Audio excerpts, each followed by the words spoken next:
Jambu Kepok merupakan salah satu desa di Kecamatan Bakongan atau saat ini setelah pemekaran menjadi Kecamatan Kota Bahagia, Kabupaten Aceh Selatan.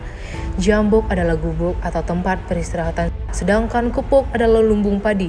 Nama desa ini menggambarkan mata pencarian umum masyarakat di desa. Peristiwa Jambu Kepok berawal dari seorang informan kepada TNI bahwa desa Jambu Kepok menjadi basis gerakan Aceh Merdeka. Tragedi ini terjadi tanggal 17 Mei 2003, 2 hari sebelum ditetapkannya darurat militer di Aceh.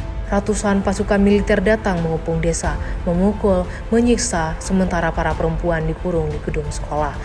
4 orang laki-laki tewas ditembak, lalu bersama 12 orang lainnya dibakar dalam sebuah rumah dan dikunci dari luar.